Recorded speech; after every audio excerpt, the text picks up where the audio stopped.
आज के case studies के इस लेक्चर में आपके समक्ष एक ऐसा जजमेंट रख रहे हैं जिसमें ये कहा गया है कि पति पत्नी के मध्य में समझौता हो गया था।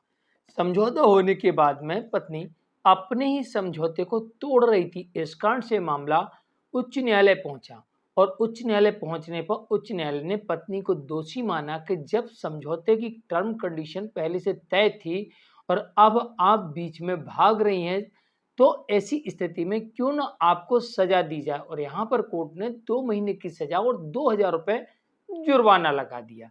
तो चलिए आज के इस स्टडीज के इस लेक्चर में आपके समक्ष जजमेंट रखेंगे। ये जजमेंट खास तौर से उन लोगों के लिए बहुत अच्छा, बहुत काम का है, बहुत महत्वपूर्ण है जो लोग आपसी सहमति से डाइवोर्स लेते हैं। और उनमें टर्म कंडीशन ये होती है कि अपने अपने केसेस वापस लेंगे और जो भी जिसका लेन देन है वो सब कुछ करेंगे। एक लिखित में टर्म कंडीशन होता है और फिर उस केस में अगर कोई पक्ष मुकरता है तो उसे भी जेल भेजा जा सकता है। इस जजमेंट के माध्यम से ये जानकारी स्पष्ट होती है।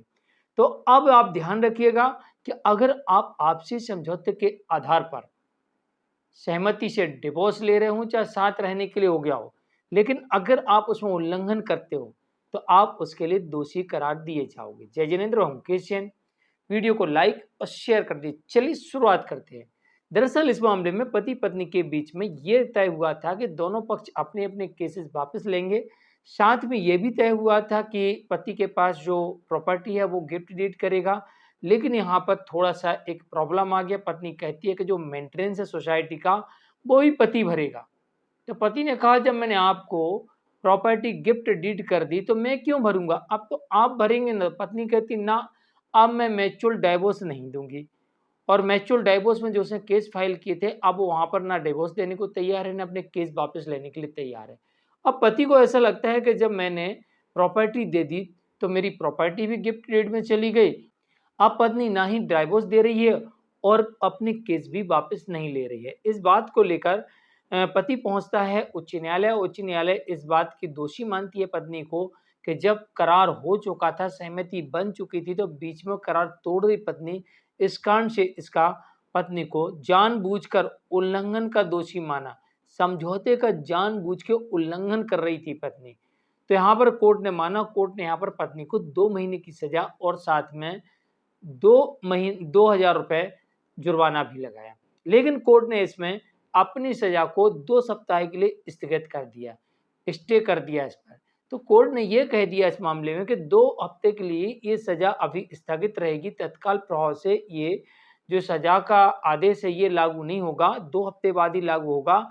अगर पत्नी समझौते के आधार पर जो भी उसमें समझौता पत्र में लिखा हुआ है उसके आधार पर आगे बढ़कर अगर अपने सारे केसेस को जो भी करना सेटलमेंट वो नहीं करेगी कंडीशन के आधार पर, तो फिर ऐसी स्थिति में पत्नी को 2 सप्ताह के भीतर सरेंडर करना पड़ेगा और फिर उसे वहां से जेल भेज दिया जाएगा, जिसमें साधारण कारावास 2 महीने का और साथ में 2000 रुपये जुर्माना।